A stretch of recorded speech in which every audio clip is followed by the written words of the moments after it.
रहेगा। तो जिसको जान लेता है, जो अपने आत्मा को जान लेता है, जो ये समझ लेता है कि मैं ये शरीर नहीं हूं, इस शरीर के अंदर रहने वाली आत्मा हूं, जो ये समझ लेता है कि मैं शरीर को चलाने वाली आत्मा हूं, जो ये समझ लेता है कि मैं शरीर नहीं, मैं शरीर की मालिक हूं, मैं शरीर की मालिक आत्मा हूं, ये मन बुद्धि चित्त अहंकार ये सब मेरे अधीन है, ये सब मेरे अधीन है, मैं इनको चलाने वाली आत्मा हूं, मैं कभी मरता नहीं हूं। जैसे मेरा परम पिता परमेश्वर अजर अमर और अविनाशी है, तो मैं परमेश्वर का बेटा हूं। हम सब परमेश्वर की बेटे बेटियां हैं, हमारा कभी विनाश नहीं होता है।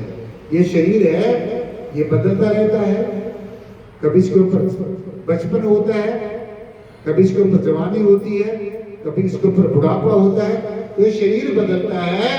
लेकिन जो इसको बदल रहा है, जो बदल कर भी नहीं बदलता है, ये मेरा अपना स्वरूप है, मैं आत्मा हूं। एकम आत्म सर्वभूतेषु, मैं एक ही आत्मा सब भूतों में, सब जीवों में एक समान है, व्यापक हूं।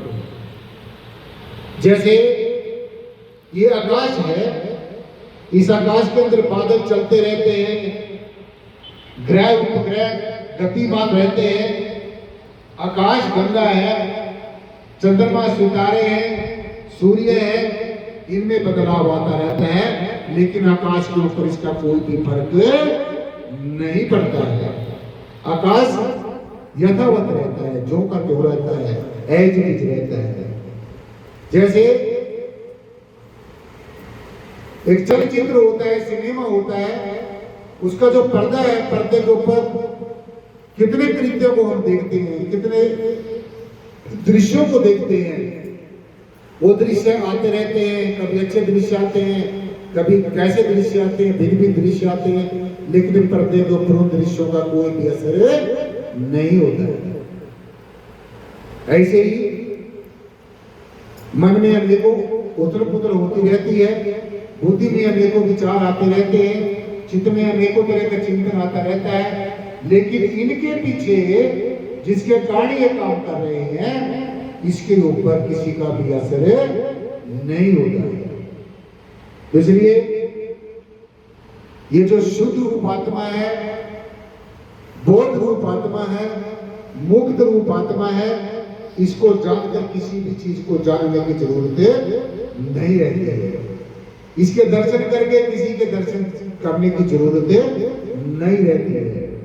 तो इसलिए पहले इसको जानो, पहचानो, इसी का नित्य प्रति ध्यान करते हुए इसके अंदर स्थित हो जाना है, इसके अंदर तटस्थ हो जाना है, इसके अंदर एक रस हो जाना है, तदाकार हो जाना है, एकाकार हो जाना है।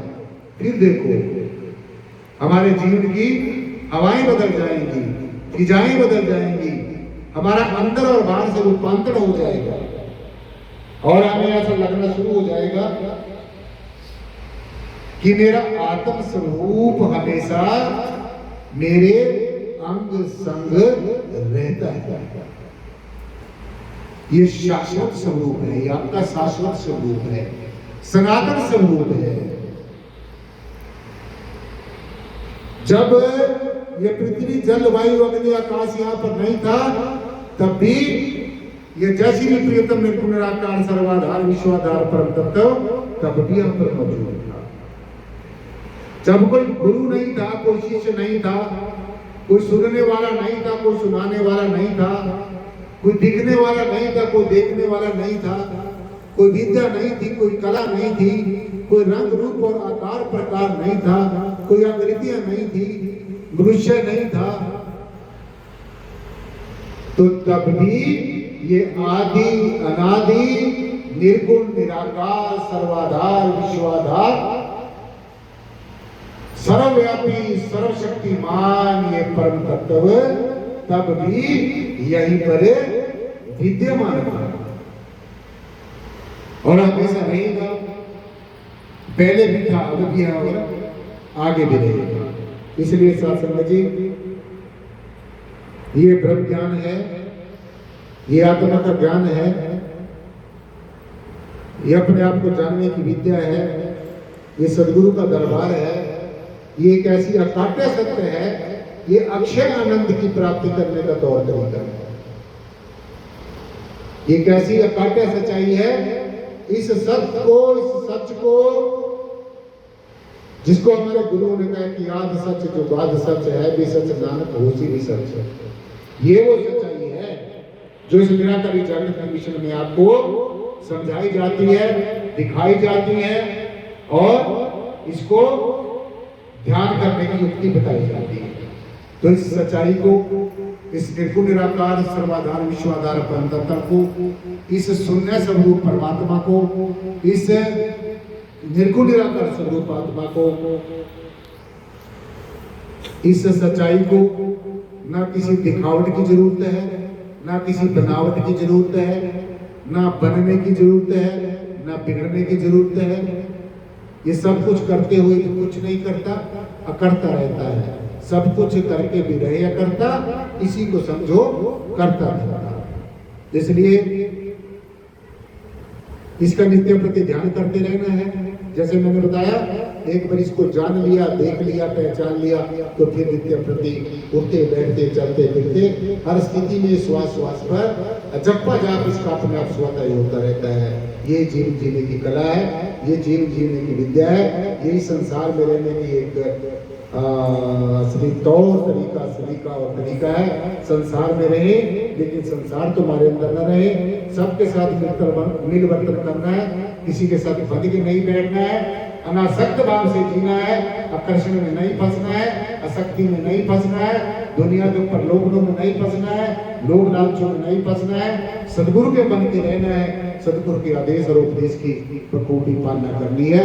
तो फिर हमारा लौकिक और अलौकिक जीवन दोनों सत्य हो जाएंगे। इसीलिए ये सच का है कि धन धन जन आया, जे प्रसाद जगत आया, जन आवन का यही स्वभाव, जन के संग चित आवे नाव, आप मुकुट मुकुट करे संसार, नानक तिस जन को सदा नमस्कार, सदा नमस्कार, सदा नमस्कार। आज की ज्ञान चर्चा इन शब्दों के साथ यहीं पर संपन्न होती है। बोलने में कोई त्रुटि हो गई हो, बार बार क्षमा का याचक। एक बार सदगुरु भगवान के नाम का जय घोष जयकारा। जिनकी अपार कृपा से आज हमें ज्ञान चर्चा सुनने और सुनाने का सौभाग्य प्राप्त हुआ है। जो बोले तिस बलिहार। परम पूजनीय सदगुरु शहंशाह बूटा सिंह जी महाराज की।